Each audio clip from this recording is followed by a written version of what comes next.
Мен окуу жайга барчумун. Күн сайын мен 5 саат машыгат элем. Андан тышкары мен курулушта эмгектенчимин.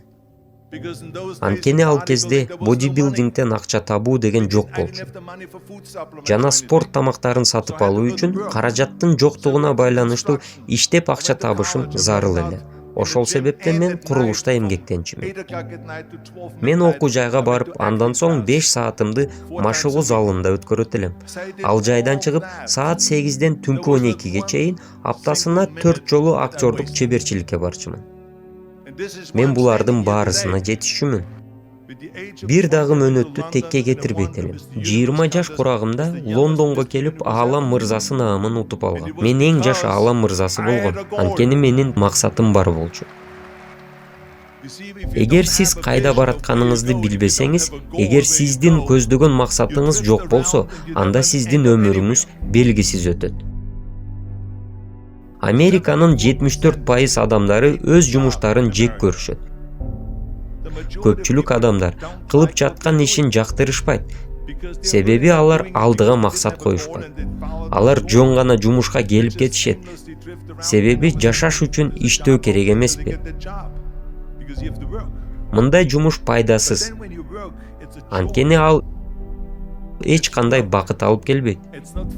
Эсептелүү гана кишилер өз эмгегинен ырахат алышат.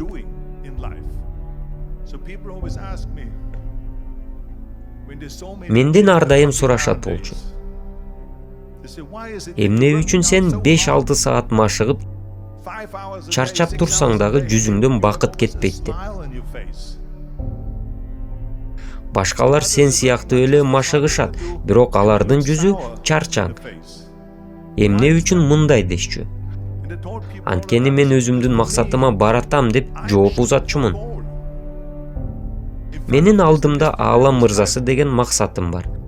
Ар бир саатым мени ошол максатыма жакындатып жатат. Ар бир машыгуум, ар бир кошумча килограмм менин максатымды ишке ашырууга себепкер болчу. Мен 200 килограмм таштарды кубануу менен көтөрчүмүн. Ар дайым ар бир машыгууга бакыт менен шашылып келчүмүн. Өз максатыңыздарды даана көрүп, аны көздөй умтулганыңыз сиздин жашооңузду бакытка бөлөт. Эмне жумуш кылбаңыз, сизде максат болуу зарыл.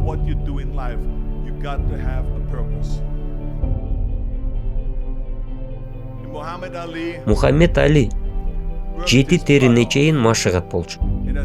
Мен ага жеке өзүм күбө болгом. Менин эсимде, бир жолу Али пресс чыгаруу үчүн машыгып жаткан учурда спорт журналисти келип, сиз канча жолу бул машыгууну кайталайсыз деп суроо узаткан. Али болсо, мен ичим ооруганга чейин саноо жүргүзбөймүн деп жооп берген. Элестетиңиз, ал эсепти ичи ооруган учурда баштаган. Ага чейин эсеп жүргүзгөн эмес. Мына ушул аракетчил. Аракет ким болбосун кыла алат. Ал үчүн сиздин ким экендигиңиз маанилүү эмес. 7 териңиз куюлганча аракеттениңиз. Сыйкырдуу дары жок.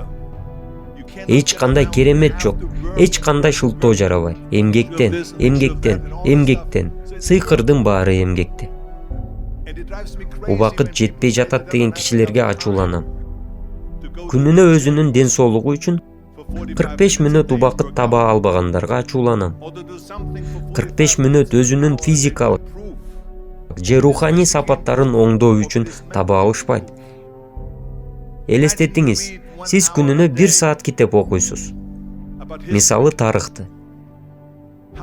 365 күндөн кийин сиз кандай маалыматтын ээси болосуз?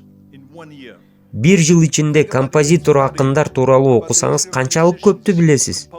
Ойлонуп көрүңүзчү. Эгер сизди кызыктырган бизнести билүү үчүн күнүнө 1 саат коротсоңуз, канчалык маалымат чогултасыз? Мени чындыгында ачууланткан сөз. Бул менин убакытым аз болуп жатат деген. Бир суткада 24 саат бар. Сиз 6 саат уктайсыз. Сизде 18 саатыңыз калат. Тиги жерде бирөө башын чайкап жатат. Жок, мен 8 саат уктайм деп жаткандай өңдөнөт. Туурабы? Андай болсо азыраак уктаңыз. Ошентип 18 саат убактыңыз калды. Жөнөкөй адам 8-10 саат эмгектенет.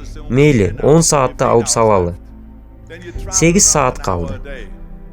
Жолуңузга 1. Макул 2 саат кетсин дейли. 6 саатыңыз калды. Аны сиз кантип коротосуз? Эмнелер кирет бул 6 саатка? Тамактанууга бир аз кетет. Башкалар менен пикир алышасыз. Көрүп жатасызбы канча саатыңыз бар экендигин? Эгер сиз өз күнүңүздү пландасаңыз, аракет тынымсыз болуусу шарт. Мен кошумча планды жактырбайм. Эмне үчүн экендигин мен сиздерге айтам. Анткени дүйнөдө күмөн санагандардын саны өтө көп.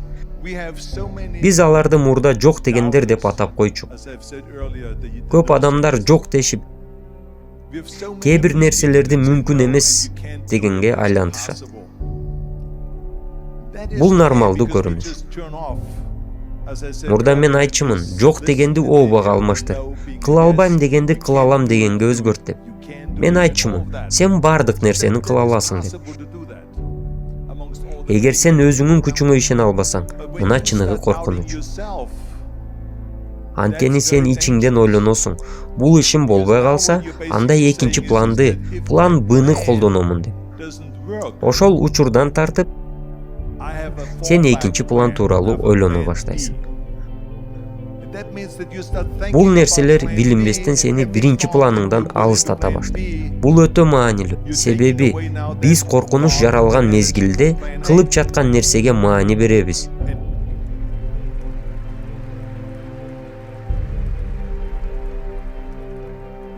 Ал эми план Б деген бул коркунуч жок дегенди түшүндүрөт. Башкача айтканда, баштаганым болбой кулап калсам, кайра башка нерсени кыла берем. Себеби менде план Б бар деп ойлошот. Бул жаман. Адамдар коркунуч жаралган жерде ийгилик жаратышат.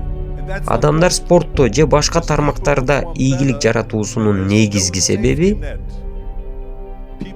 анткени аларда план Б жок болот. Чындыгын айтсам, менде эч качан план Б болгон эмес. Мен болгону өз алдыма бодибилдинг боюнча чемпион болом деген максат койгом. Мен АКШга келип, шоу-бизнеске аралашуу максатын көздөгөм. Кийин башкаруучу болом деген максат койдум. Мен көздөгөнүмө жетмейин уламдан улам аракет жасаймын. Саясатта дагы дал ушундай болгон. Мен үчүн план Б коркунуч жаратчу. Анткени мен өзүмдү чектеп койгонмун. Көптөрүнүн кошумча пландуу болуусунун негизги себеби алар ката кетирүүдөн коркушат. Балким мен ката кетирсем, менин эч нерсем калбай калат деп ойлошот. Ката кетирүүдөн коркпогула. Анткени ката кетирүү бул нормалдуу нерсе. Ийгилик тепкичинен көтөрүлүү үчүн катачылык зарыл. Катасыз эч бир адам жок. Майкл Джордандан бир интервьюда сурашкан. Сен бүткүл мезгилдин ийгиликтүү жана эң мыкты баскетболисти болосуң. Сырыңдын баарысы эмнеде жатат деп. Эң мыкты баскетболист болордон мурда менин NBA таймашындагы 9000 ыргытуум сеткага кирген эмес деп Майкл Джордан жооп узаткан. Элестетиңиз. Ийгиликтүү баскетболисттин 9000 ыргытуусу ийгиликсиз болгон. Андан ал ийгиликсиз болуп калдыбы? Жок. Ал тарыхтагы эң мыкты баскетболист болду. Бирок учурунда ал 9000 ийгиликсиз ыргытуу жасаган. Бул нормалдуу көрүнүш.